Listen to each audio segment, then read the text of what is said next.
Bismillahirrahmanirrahim. Alhamdulillah. Wassalatu wassalamu ala rasulillah. Amma ba'd. Assalamu alaikum wa rahmatullahi wa barakatuh. Урматтуу мекендештер, кадырлуу мусулман бир туугандар, ардактуу ата эне, ага эне, эже карындаштар.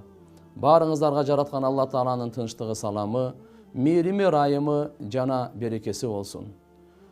Баарыңыздарды келе жаткан берекелүү, нурлуу, куттуу Рамазан айы менен куттуктайм. Жараткан Алла Таала касиеттүү Рамазан айдын урматынан, Кур'ан-ы Каримдин урматынан элибизге, журтубузга, мамлекетибизге тынчтык, амандык, биримдүүлүк, токчулук, достук берсин. Урматтуу мусулман бир туугандар, жараткан Алла Субханаху ва Таала Кур'ан-ы Кариминде айтат: «Я айюхалладина аману, кутиба алейкумус сиям, кама кутиба алалладина мин кабликум лааллакум таттакун». Эй иман келтиргендер, силерге Рамазан айынын орозосун парыз кылынды. Кандай силерден мурдагыларга дагы парыз кылынгандай. Мүмкүн силер күнөөлөрдү таштап, Аллатадан коркуп, таква болорсуңар дейт. Урматтуу мекендештер, Рамазан айдын максаты, орозо тутуунун максаты таквалык экен. Таква деген кандай? Биз өзүбүздү күнөөлөрдөн токтотойлу. Арам сүйлөгөндөн, жалган сүйлөгөндөн, бирөөгө жала жапкандан, бирөөнү каргагандан, бирөөнү сөккөндөн тилдерибизди тартайлы. Көздөрүбүздү күнөөлөрдөн сактайлы. Кулактарыбызды күнөөлөрдөн сактайлы. Алкым, кол, пут, ой бардыгын күнөөлөрдөн сактап тазаланайлы, аруланайлы. Оңолуу айы келди. Пайгамбарыбыз саллаллаху алейхи ва саллям айткан: «Ман сама Рамадан иманан ва ихтисабан, гуфира лаху ма тақаддама мин дамби».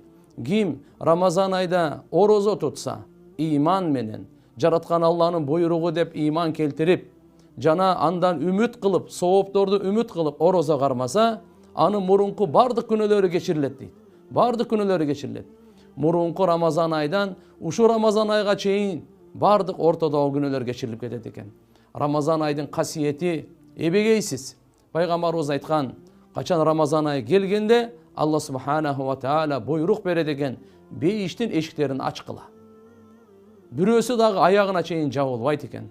Дозоктун эшиктерин жапкыла. Бирөөсү дагы аягына чейин ачылбайт экен. Тоң мойын шайтандарды кишендегиле дейт. Бир риваятта келет: асмандын эшиктерин ачкыла.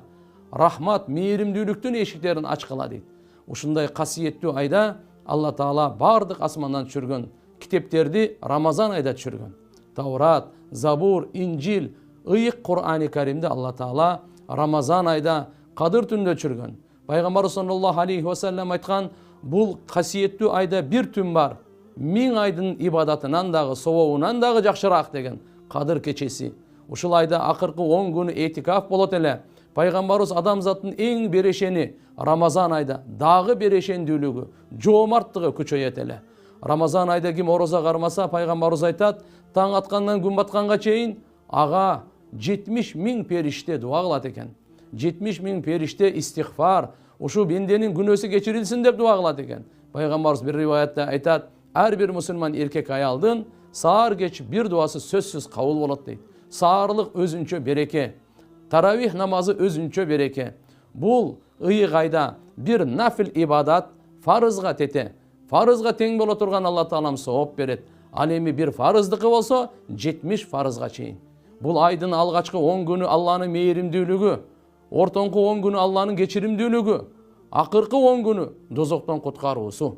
Алла Субханаху Таала ушул айдын касиетинен күн сайын күнөөлөрдүн себебинен дозокко түшүп калган мусулмандардын 60 000-ин ооз ачарлык учурда чыгарат экен. Аягында жалпысынан ушул айда канча чыгарган болсо, ошончону чыгарат экен. Караңызчы кандай касиеттүү ай. Ар бир саждага 1500 сооп берилет деген. Ал эми ошо Рамазан айда Алла Таалам ашыкча 40 сажда берди. 20 рекет таравих намаз 40 саждасы менен. 40 сажда ашыкча берип атат сиздерге, биздерге. Анткени бенде пайгамбарыбыз айтат: Аллага эң жакындаган учурда бул саждада болот дейт.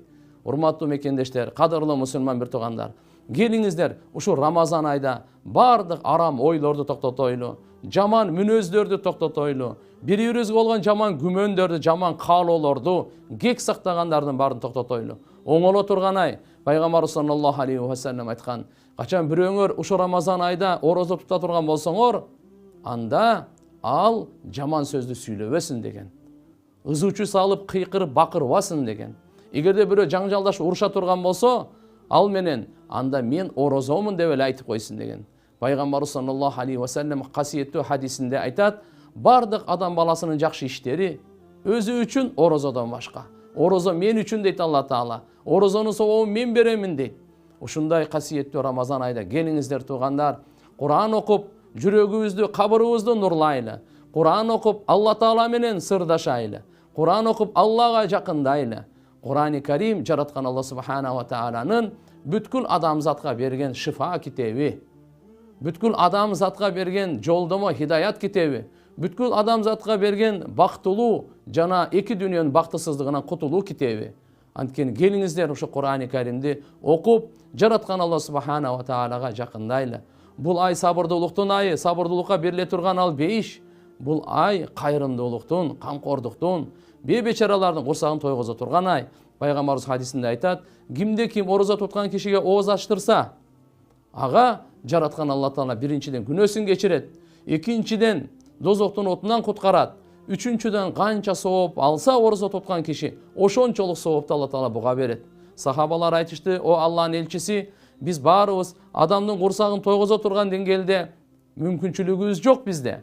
Десе, пайгамбарыбыз айтат, буга Алла Таала бул соопту бир уртам сууга дагы, бир уртам сүткө дагы, бир курма менен дагы ооз ачтырганга бере берет дейт. Келиңиздер туугандар, кол ачыктык, берешендүүлүк, бири-бирибизге болгон асыл ойлор, жакшы тилектер менен ошо Рамазан айды өткөрөйлү. Оңоло турган ай, тагдырыбызда Алла Таалам көптөгөн Рамазан айын жазган болсун. Тагдырыбызда жараткан Алла Субханаху ва Таала көптөгөн жакшылыктарды жазган болсун. Ушу касиеттүү айдын берекесинен элибизге, журтубузга, мамлекетибизге амандык, тынчтык, биримдүүлүк, токчулук Алла Субханаху ва Таала насип кылсын. Ар кандай кырсык, апат, балелерден сактасын. Ва ахиру даъвана анил хамдулиллахи rabbil alamin. Ассаламу алейкум ва рахматуллахи ва баракатух.